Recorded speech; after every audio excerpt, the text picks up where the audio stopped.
স্বাগতম দ্বিতীয় অংশে। এটা প্রথম লেকচারের দ্বিতীয় অংশ। যেহেতু আমি যে ভিডিওর কাজে যে ডিভাইসটা ইউজ করতেছি সেটা 4 GB বেশি একটা লিমিট আছে, সো আমাকে ভিডিওটা পার্ট বাই পার্ট করতে হচ্ছে। যাই হোক, আমরা চলে আসছিলাম স্ট্রেন। প্রথম অংশ শেষে আমরা স্ট্রেন চলে আসলাম। স্ট্রেন সমান length change by initial length that is del L by L, সেটা থেকে আমরা পেয়েছিলাম। এবং যেটা বলতেছিলাম, আমাদের চেঞ্জ ইন লেন্থ এবং অরিজিনাল লেন্থ দুইটাই কি একক কি হচ্ছে সেম ইউনিট, অর্থাৎ মিটার। চেঞ্জ ইন লেন্থ মিটারে যদি আমরা ক্যালকুলেট করি, ইনিশিয়াল লেন্থ আমরা মিটারে ক্যালকুলেট করব। সো এই ক্ষেত্রে আমাদের এই যে স্ট্রেনটা সেটা আমাদের কোনো একক নেই, অথবা আমরা বলতে পারি ইউনিটলেস, অথবা বলতে পারি millimetre by millimetre or metre by metre. এটা আসলে আমাদের এক্সপ্রেশন করে খুব দরকার হয় না, যেহেতু আমাদের একই ডাইমেনশন উপরে নিচে। সো আরেকটা জিনিস খেয়াল করো, এই যে আমাদের এই স্ট্রেনটা ক্যালকুলেট করলাম, এটা কী হলো, বস্তু এই ফোর্সটা কী করে বস্তুকে ল্যান্ড বরাবর বা লঙ্গিচুডাল বরাবর হচ্ছে তাকে ইলঙ্গেট করলো, এই জন্য এটাকে বলা হয় লঙ্গিচুডাল স্ট্রেন। এই স্ট্রেনটাকে যদি ল্যান্ড বরাবর ফোর্সটা স্ট্রেনটা ঘটে, তাহলে সেটা হচ্ছে লঙ্গিচুডাল স্ট্রেন। আরেকটা মজার ব্যাপার হচ্ছে, আমাদের স্ট্রেন সবসময় কাপড় অনুসারে ঘটবে, অর্থাৎ লঙ্গিচুডাল স্ট্রেন হলে আমাদের ল্যাটারাল স্ট্রেনও হতে হবে। আগের মেম্বারটার কথা যদি আমরা চিন্তা করি, বস্তুটা যখন লঙ্গিচুডালি ইনক্রিজ করলো, লেন্থ ইনক্রিজ করলো, তাহলে স্বাভাবিকভাবে কি তার ল্যাটারালি কি তার ডাইমেনশন কমে যেতে হবে, অর্থাৎ ফোর্স প্রয়োগের পর, এটা আসলে ফোর্স ইনিশিয়াল ফোর্স অ্যাক্টিংয়ের আগের অবস্থা। যাক, ফোর্স প্রয়োগের পর যদি তার এই ডাইমেনশন আসে, দেন আমাদের বুঝতে হবে কি, যেহেতু এটা বস্তুর ভলিউম যেহেতু ফিক্স, তাহলে বস্তুটা হচ্ছে কি ল্যাটারালি ছোটো হয়ে গেছে, শ্রিঙ্ক করছে। তাহলে অর্থাৎ এইটার ডাইমেনশন যদি y1 হয়, ইনিশিয়ালি যেটা থিকনেস যদি y1 হয় এবং ফাইনালি থিকনেস যদি y2 হয়, অবশ্যই কি y1 থেকে y2টা ছোটো হবে। সো এই ক্ষেত্রে আমাদের কি একটা ল্যাটারাল স্ট্রেন হলো, অর্থাৎ এখানেও আমাদের কি পার ইউনিট লেন্থে আমাদের দৈর্ঘ্যটা কমলো, অর্থাৎ এখানে আমাদের ল্যাটারাল স্ট্রেন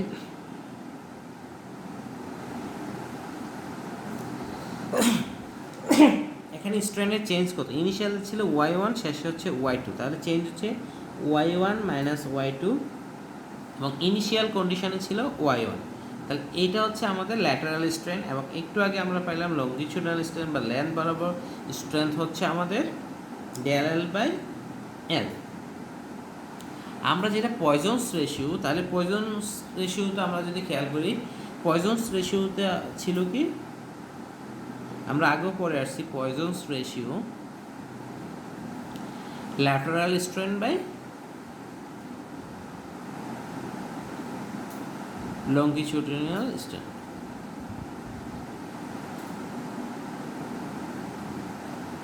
এবং এই পয়জনস রেশিও সবসময় নর্মালি 0.25 থেকে 0.33 এর মাঝে ভেরি করবে। ওকে, সো আমরা এখন আমাদের মেইন টপিকে চলে আসি, stress strain diagram of medium carbon still. এখানে একটু বলি, আমাদের এখানে স্টিলের বৈশিষ্ট্যের উপর নির্ভর করবে আমাদের স্ট্রেস স্ট্রেন ডায়াগ্রামটা কী আসবে। যদি আমাদের স্টিলটা যদি আমাদের লো কার্বন হয়ে থাকে, তাহলে এক ধরনের ডায়াগ্রাম আসবে, এবং বেশি হয়ে থাকে আরেক ধরনের মেয়াদ। তো আমরা যেটা এই কোর্সে পড়বো সেটা হচ্ছে মিডিয়াম কার্বন স্টিলের, যেহেতু বেশিরভাগ স্ট্রাকচারাল স্টিল হচ্ছে আমাদের কি মিডিয়াম কার্বন স্টিল, সে এইটা মিডিয়াম কার্বন স্টিলের আমরা স্ট্রেস স্ট্রেন ডায়াগ্রাম পড়ব। তাহলে আমরা stress strain diagram, that means আমরা একটা রিলেশন পাবো, বস্তুর স্ট্রেস অ্যাপ্লাই করব, দেন এটার করসপন্ডিং স্ট্রেন ক্যালকুলেট করব, সেটা হচ্ছে আমাদের স্ট্রেস স্ট্রেন ডায়াগ্রাম। অর্থাৎ বস্তুতে যখন স্ট্রেস দিব তখন তাকে কি স্ট্রেন হবে, অর্থাৎ ইন্টারনাল ফোর্স যখন ক্রিয়েট হবে তখন তার মধ্যে দৈর্ঘ্য বৃদ্ধি পাবেই, সেটা হচ্ছে stress strain diagram. So stress strain diagram করার জন্য আমাদের ল্যাবে একটা বস্তুকে ইলঙ্গেট করতে হবে। ইলঙ্গেট করার জন্য আমাদের ল্যাবে একটা মেশিনারিজ থাকে, সেটা হচ্ছে ইউনিভার্সাল টেস্টিং মেশিন বা টেনশন মেশিন, অর্থাৎ যে মেশিনটা দিয়ে আমরা একটা রডকে বা স্টিলকে টেনশন প্রয়োগ করতে পারবো, টান দিতে পারবো, যেটা আমাদের ল্যাবে সো মেকানিক্স অফ সলিড ল্যাবে অ্যাভেলেবেল আছে। যখন ইনশাল্লাহ ভার্সিটি ওপেন হবে তোমরা টেস্টও করবে। যাই হোক, এখন আমরা যদি এই মেশিনটাতে কী করা হয়, দুইটা প্লাঞ্জ আছে, এই দুইটা প্লাঞ্জের মাঝে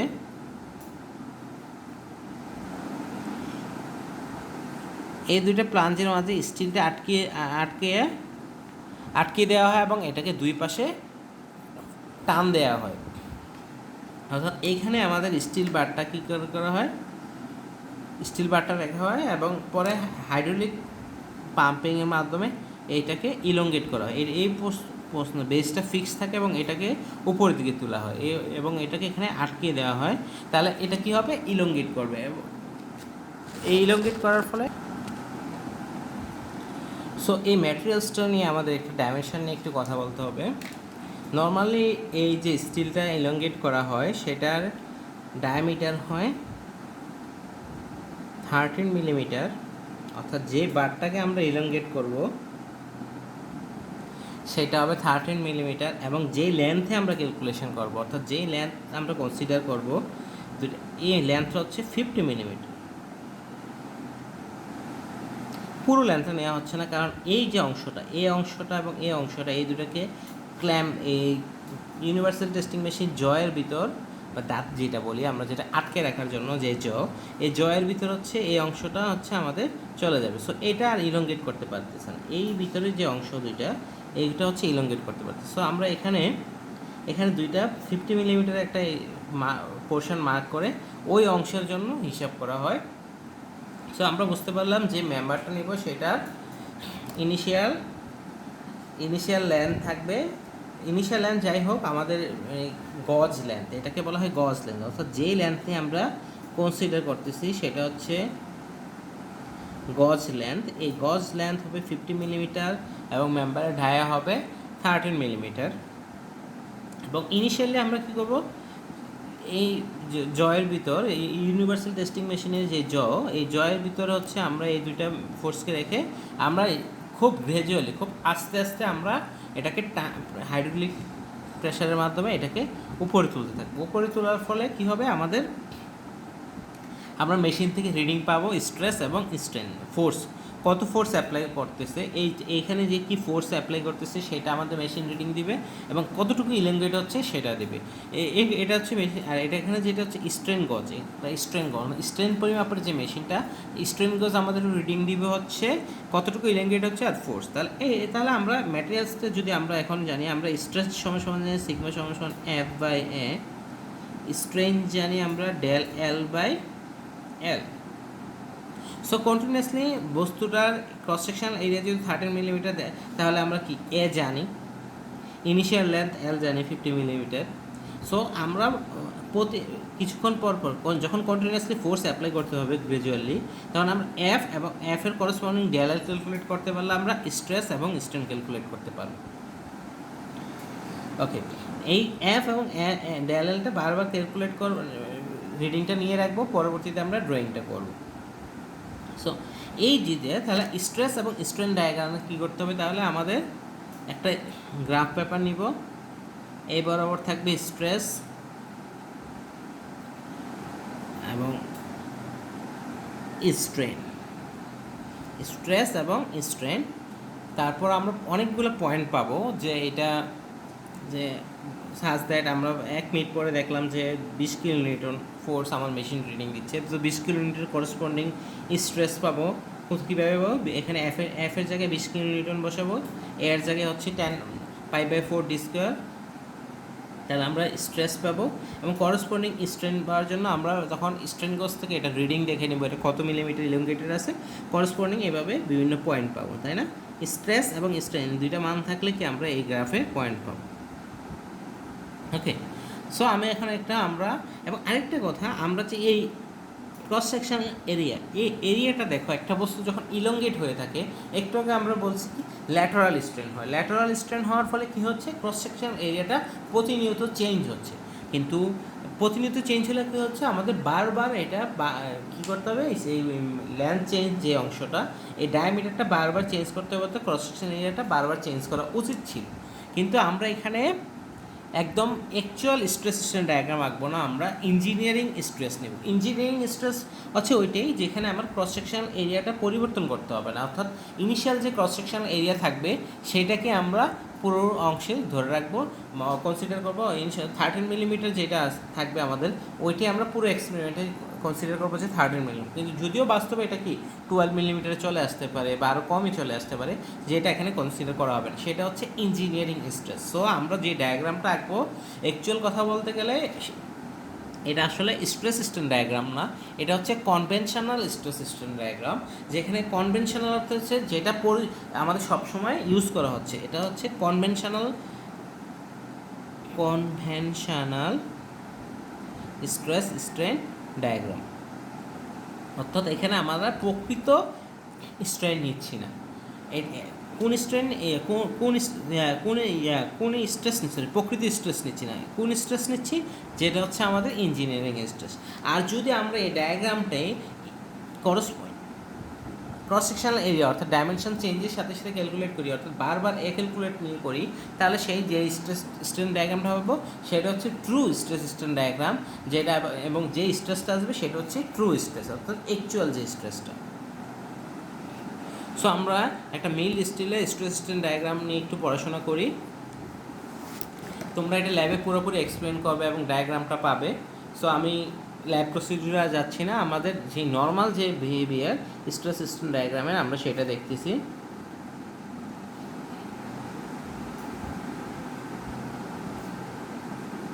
এক বরাবর স্ট্রেস, এক্স বরাবর স্ট্রেন, এবং ডায়াগ্রামে আমরা কী করবো, কার্ভ থেকে অনেকগুলো পয়েন্ট পাবো। সো এই পয়েন্টগুলো যোগ করলে আমাদের যে কার্ভটা পাবো,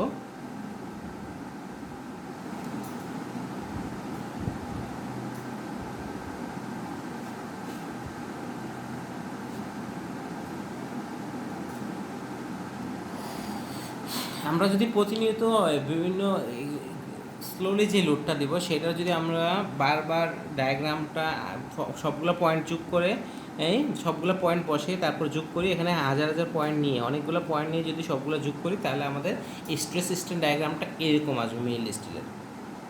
একটু খেয়াল করো, এটা যদি আমরা একদম 0 পয়েন্ট ধরি, এই 0 পয়েন্ট থেকে 1 নাম্বার পয়েন্ট, এই অংশ পর্যন্ত এই লাইনটা, অর্থাৎ এই ডায়াগ্রামে এই লাইনটা স্ট্রেস স্ট্রেন রিলেশনটা পুরোপুরি লিনিয়ার থাকবে। অর্থাৎ লিনিয়ার থাকার অর্থ হচ্ছে এই অংশ পর্যন্ত এটা প্লাস্টিক লিনিয়ার অংশ বা প্রপোর্শনাল লিমিট, অর্থাৎ এই পর্যন্ত যদি বস্তুটাকে যে পরিমাণ স্ট্রেস দিচ্ছে একটা নির্দিষ্ট অনুপাতে স্ট্রেন চলে আসছে, পরবর্তীতে দেখো এটা আর স্ট্রেট নাই। প্রপোর্শনাল হচ্ছে কি, সমানুপাতিক। এখানে 0 থেকে 1 পয়েন্ট, এই পয়েন্ট পর্যন্ত যখন আমরা স্ট্রেস প্রয়োগ করতেছি তখন এটা আমার সমানুপাতিক আছে, অর্থাৎ প্রপোর্শনাল লিমিট,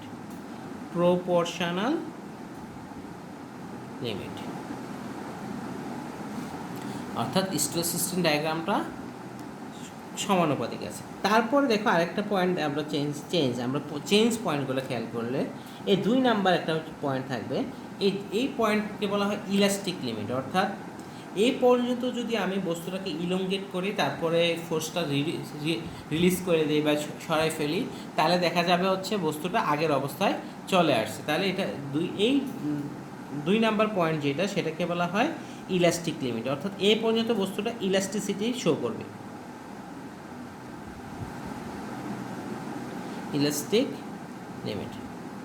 ইলাস্টিসিটি শো করার অর্থ হচ্ছে বস্তুকে ফোর্স দেওয়ার পর, ফোর্স সরাই নেওয়ার পরে সে পূর্বের অবস্থায় রিগেইন করবে, অর্থাৎ আগের অবস্থায় চলে যাবে, অর্থাৎ ইলাস্টিসিটি। আমরা যেমন রাবারকে বলে ইলাস্টিক মেটালস, দ্যাট মিনস কি, রাবারকে যখন আমরা টানটা সরাই ফেলবো তখন এটা আগের অবস্থায় যাবে, সেটা হচ্ছে তাহলে 2 হচ্ছে ইলাস্টিক লিমিট। তারপরে আরেকটা চেঞ্জ পয়েন্ট, আমরা যদি কার্ভের চেঞ্জ পয়েন্টগুলো দেখি, এটা হচ্ছে এই 3 নাম্বার পয়েন্টের পরে দেখো, 3-এর পরে যদি আমরা এটা 3 বা এটা যদি 3, এই পয়েন্ট থেকে এই পয়েন্ট, এই অংশ জুড়ে তার কোনো স্ট্রেন বাড়তেছে, কিন্তু স্ট্রেস না বাড়ার পরও কি স্ট্রেন বাড়তেছে, অর্থাৎ বস্তুটা ইল্ডিং হচ্ছে। অর্থাৎ ইল্ডিং কাকে বলে? যদি কোনো স্ট্রেস না বাড়ে, অর্থাৎ এক্সটার্নাল ফোর্স না দিলাম। স্ট্রেস কখন আসবে? যখন এক্সটার্নাল ফোর্স না দেওয়ার পরও যদি বস্তুটার লেন্থ বাড়তে থাকে, দ্যাট মিনস স্ট্রেন থাকে, তাহলে এটাকে ইল্ডিং বলে। তাহলে নাম্বার 3 পয়েন্ট হচ্ছে ইল্ড লিমিট। ইল্ড লিমিট হচ্ছে এই অংশ থেকে, এই 3 থেকে এই 3 এই অংশটা বা 3-1 যদি ধরি, 3-1 এই অংশ পর্যন্ত বস্তুটা দৈর্ঘ্য বৃদ্ধি পেল। তারপরে অংশ দেখা যাচ্ছে যে আরও, তারপরও যদি আমরা দৈর্ঘ্য বৃদ্ধি করি তাহলে দেখা যাচ্ছে বস্তুটা আবার স্ট্রেন্থ নিতে পারবে। তাহলে এই অংশটা দেখা যাচ্ছে, এবং সর্বোচ্চ একটা পয়েন্ট আছে, সেটাকে বলা হয় আলটিমেট। অর্থাৎ এই পুরো স্ট্রেস সিস্টেম কার্ভের এই যে পয়েন্টটা, এই 4 নাম্বার পয়েন্টটা, এটা হচ্ছে সর্বোচ্চ পয়েন্ট। তাহলে এটাকে বলা হয় যেহেতু সর্বোচ্চ, তারপরে দেখা যাচ্ছে কি স্ট্রেস সিস্টেম কার্ভটা আবার নিচের দিকে চলে আসছে। সো এই যে সর্বোচ্চ পয়েন্ট, এটা হচ্ছে কি, এটা এই স্টিলটা আমার সর্বোচ্চ এতটুকু স্ট্রেস নিতে পারবে। তাহলে এটাকে হচ্ছে আলটিমেট স্ট্রেস। 4 নাম্বার পয়েন্টে হচ্ছে আলটিমেট স্ট্রেস। তারপরে দেখো এই পয়েন্টের পর এখন আমরা গ্রাফ পাচ্ছি না স্ট্রেস সিস্টেম ডায়াগ্রামে। তাহলে কি হচ্ছে, এই পয়েন্টে, এই 5 নাম্বার যে পয়েন্ট, সেখানে এসে এটা একটা ফ্র্যাকচার হয়ে যাচ্ছে। তাহলে এই স্ট্রেস আসার পরে ফ্র্যাকচার স্ট্রেস।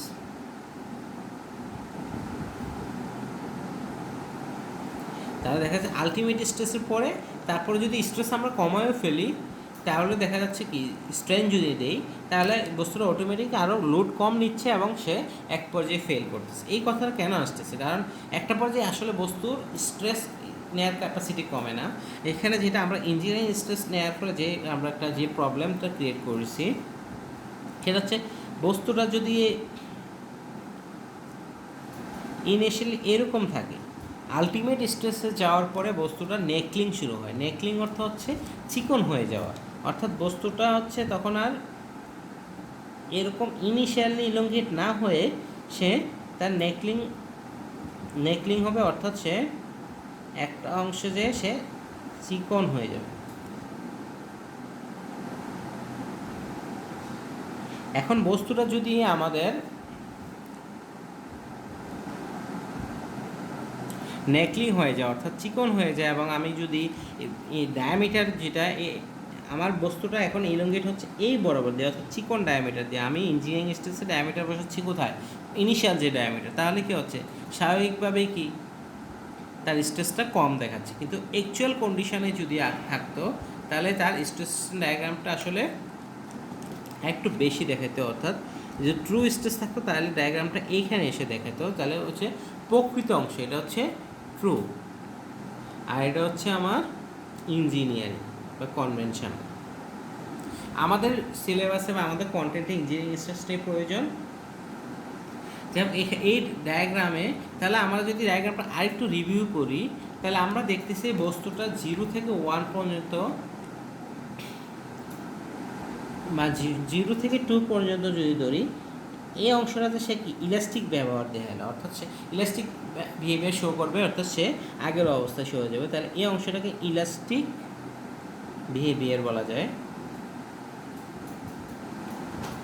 তারপর এই পয়েন্ট থেকে 3 থেকে 3-1 পর্যন্ত বস্তুটা ইল্ডিং হবে, অর্থাৎ কোনো স্ট্রেন চেঞ্জ ছাড়াই, স্ট্রেন চেঞ্জ ব্যতীতই কি সে তার দৈর্ঘ্য বাড়বে। তাহলে তারা হচ্ছে কি স্ট্রেন, তাকে ইল্ডিং বলা হয়।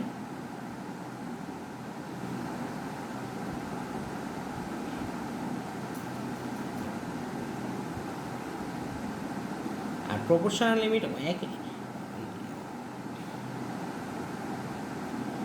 তার প্রপোর্শনাল লিমিটের পরে যেই পয়েন্টগুলো আছে সেগুলো হচ্ছে প্লাস্টিক, অর্থাৎ বস্তুটা প্লাস্টিসিটি হচ্ছে কি, তার বস্তুটা ফোর্স সরাই নেওয়ার পরে সে আর আগের অবস্থায় যাবে না। প্রপোর্শনাল লিমিটের পর থেকে বাকি যে অংশটা সেটা হচ্ছে প্লাস্টিক লিমিট। তারপরে আরেকটা অংশ দেখতে পারি আমরা, এই যে অংশটা 4 এবং 5-এর মধ্যে যেই অংশটা হবে সেটা হচ্ছে নেকলিং, অর্থাৎ নেকলিং একটু আগে আমরা দেখেছি, নেকলিং এখন হচ্ছে একটা অংশ স্পেসিফিক ছোটো হয়ে যাওয়া, নেকলিং। আর 3 এবং 4-এর মধ্যে যে অংশটা সেটা বলা হয় স্ট্রেন হার্ডেনিং।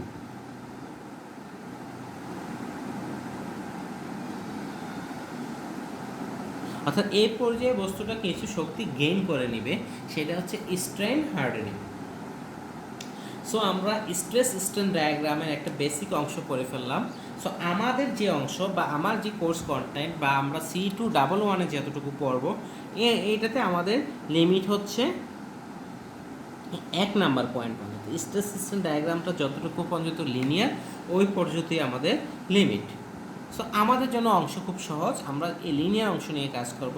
এবং একটা জিনিস খেয়াল করো, এই লিনিয়ার অংশটায় এখানে আমাদের একটা আমরা লিনিয়ার অংশে একটা কি আমরা স্লোপ পাবো না? স্লোপ কাকে বলে? ঢাল, বা আমরা যে এম দিয়ে প্রকাশ করি। তাহলে এই লিনিয়ার অংশের যদি আমরা স্লোপ খুঁজি, তাহলে স্লোপ, লিনিয়ার অংশের স্লোপ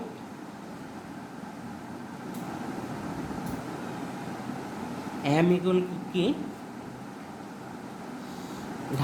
এই স্লোপটা এম হচ্ছে, বা এই থিটা যেটাই বলি আমরা, এটা হচ্ছে এ বরাবর থাকবে কি, এ বরাবর আমাদের এটা হচ্ছে স্ট্রেস, আর এ বরাবর হচ্ছে স্ট্রেন। তাহলে স্ট্রেস বাই স্ট্রেন, এই অংশটা হচ্ছে স্লোপ। আপ টু লিনিয়ার, এই যে প্রথম অংশ বা লিনিয়ার অংশ ইলাস্টিক লিমিট পর্যন্ত, বা আমার যদি ইলাস্টিক নেই স্পেসিফিক্যালি হ্যাঁ যদি আমরা বলি, এই যে প্রপোর্শনাল লিমিট পর্যন্ত যে স্ট্রেস স্ট্রেন ডায়াগ্রামের স্লোপ, সেটাকে ই দিয়ে প্রকাশ করা হয়। তাহলে ই সমান সিগমা বাই এপসিলন। ই কাকে বলে? এই যে ই, এটাকে ইয়ং মডুলাস বা মডুলাস অফ ইলাস্টিসিটি। ই কাকে বলে? Modulus of elasticity. Modulus of elasticity হচ্ছে যে ইলাস্টিসিটির অংশ, যেহেতু 0 থেকে 1 পর্যন্ত ইলাস্টিক, এই ইলাস্টিক অংশের যেই সহগ বা স্লোপ, সেটা হচ্ছে মডুলাস অফ ইলাস্টিসিটি। বা আরেকটা বলে ইয়ং মডুলাস। সর্বপ্রথম ইয়ং যেহেতু এই কার্ভটা ফাইন্ড করছে এবং এইটা দিয়ে স্ট্রাকচার ইউজ করছেন, সো আরেকটা নাম হচ্ছে ইয়াং মডুলাস। সো আমরা বুঝতে পারলাম ই সমান সিগমা বাই এপসিলন। আরেকটু ডিটেলসে যদি আমরা চলে যাই, সিগমা সমান সমান আমাদের হচ্ছে এফ বাই এ, আর এপসিলন হচ্ছে del L by L. So E সমান সমান মডুলাস অফ ইলাস্টিসিটি সমান সমান F by A by del L, বা del L equal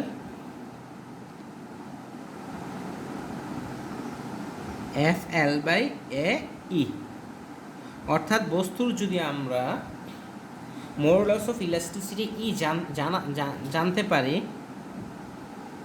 modulus of elasticity ই জানতে পারি, তাহলে আমরা বস্তুর ইলংগেশন ক্যালকুলেট করতে পারবো। যেহেতু initial length, cross sectional area এবং এক্সটার্নাল ফোর্স আমাদের জানা থাকবে। সো বস্তুর ইলংগেশন ক্যালকুলেট করার জন্য আমাদের কি দরকার? Modulus of elasticity. আরেকটা খুব ইন্টারেস্টিং জিনিস বা কথা শেয়ার করে তোমাদের এই ক্লাসটা ক্লোজ করব। একটা হচ্ছে এই যে ই, মডুলাস অফ ইলাস্টিসিটি, স্টিলের ক্ষেত্রে তোমরা যখন আমরা পরবর্তীতে যাব, তখন তোমরা সবসময় খেয়াল করবে স্টিলের ই হচ্ছে 200 GPa। এটা মোটামুটি কনস্ট্যান্ট ধরা হয় যে আমাদের পুরো কোর্সে ই এর মান থাকবে 200 GPa। সো পরীক্ষায় যদি কোনো ম্যাথমেটিক্সে বা প্রবলেমে আমাদের ই এর মান দেয়া না থাকে, তাহলে তোমাদের জানতে হবে এটা 200 GPa। ই স্টিল।